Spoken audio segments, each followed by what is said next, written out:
Oh, hey, Wongo Bongo here. I just wanted to get a video out. I'd recently set up a automation method so that you can change your Twitter profile picture as well as your Twitter bio automatically whenever you go live on your Twitch streams. So this is really great.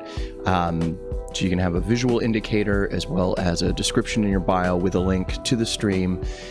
Then once it's over, you can also have it set so that it'll revert and you'll be able to have your original bio as well as your original Twitter picture, so that as long as you're using Touch Portal, just at the touch of a button, you can nest it basically, so that when you start your stream, it would also trigger that action. And then when you end your stream, it'll revert as well as end your stream. So it's really great. There's only a few things that you really need to achieve this. Obviously, you'll need Twitter. You'll need your original profile picture. You'll need the edited profile picture. We'll provide a file and a method so that you can do that really easily. You're going to need an online image hosting solution. So I've been using Imager. It's easy. You also need an account set up with If This Then That. That's really easy to do. The video will cover setting up the webhooks for that, and then using those webhooks in Touch Portal. So we'll be going over all of that. I'll have a link in the description to all the tools as well as the file for a template for your Twitter picture. If you want to see, you can follow me on Twitter. I'll have a link to that. You should also check out my Twitch streams. So that's twitch.tv/WongoBongo. I stream every Tuesday, every Thursday, and every Saturday. So follow, check those out. You can have a look at some of the other neat stuff that I'm doing with Touch Portal and on stream. I've got some channel point rewards that are automated, as well as some customized stinger transitions for certain games like Titanfall. So check that out too. Anyway, I hope you enjoyed the video. Let me know, comments below, like, subscribe, all that stuff. Yeah. Okay, so what we need to do is we need to edit the profile picture with the go live. So as you see, you'll have the template. You create a new layer, make sure it's on the bottom. Grab your original picture. You just want to copy that over. And then you're going to want to paste it into the bottom layer with the mask. And then just adjust it, get it positioned the way that you want it to look. That looks pretty good.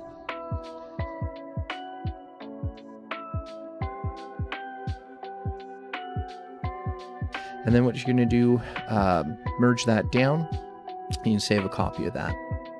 Now we're going to take a copy and we're going to upload it to our image hosting. So we go over to Imager. We're going to create a new post. Go ahead and bring in the files we want to bring in.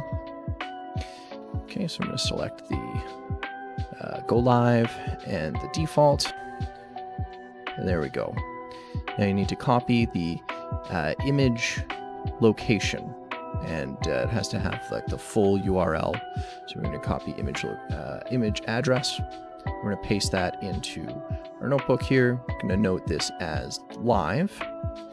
Okay, and copy the original and just give it a different name. I forget what I called this one.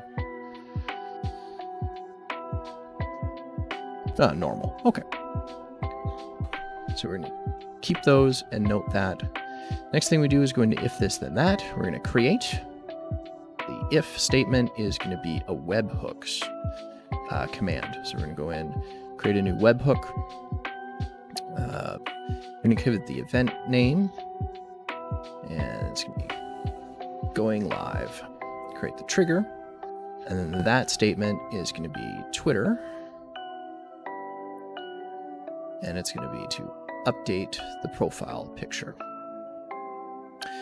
Okay, so this is where you're going to paste in the URL for the picture when you go live. Okay, I don't want it to tweet anything, so I'm going to remove that. And we go ahead and click create. Okay, I don't want to receive notifications that it's run, so I'll finish that. Very good.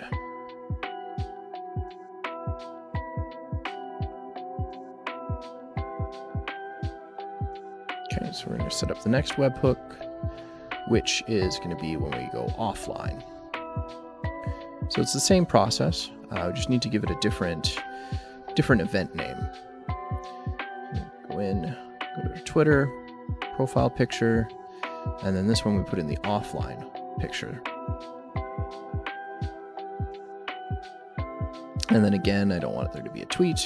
I'm going to create the action and I'm going to disable the notification and finish. Or I can leave the notification on, whatever. Okay, next thing that I need to do is going to change the bio. So you copy the trigger name. It should be the same that you used for when you went live to change the profile picture. And use the same trigger name for updating the bio. And in the bio, you're going to want to update it with the info that you've gone live on Twitch. Here's a tip. You can do Windows and period to bring up the emojis in Windows 10. You can put in a little emoji there, look cool and hip. So you just want to drop your info here with your address and that you're live, basically. You can also have a tweet that you've updated it, but that's redundant, I feel. The point of this is to get away from tweeting that you're live, but still indicating that you are on the platform, which is pretty cool. Okay, so similarly, don't want it notifications. I'm going to go ahead and finish. Okay, now I'm going to set up the same thing for the to revert your bio as well. So again, webhook is the service that we start with. We give it the same event name that we used when we were going offline or ending our stream. So we're going to create the trigger with the same event name. So again, set up the Twitter, and then we're going to go ahead and update the bio to, just your standard bio that you'd want to use when you're not live on Twitch.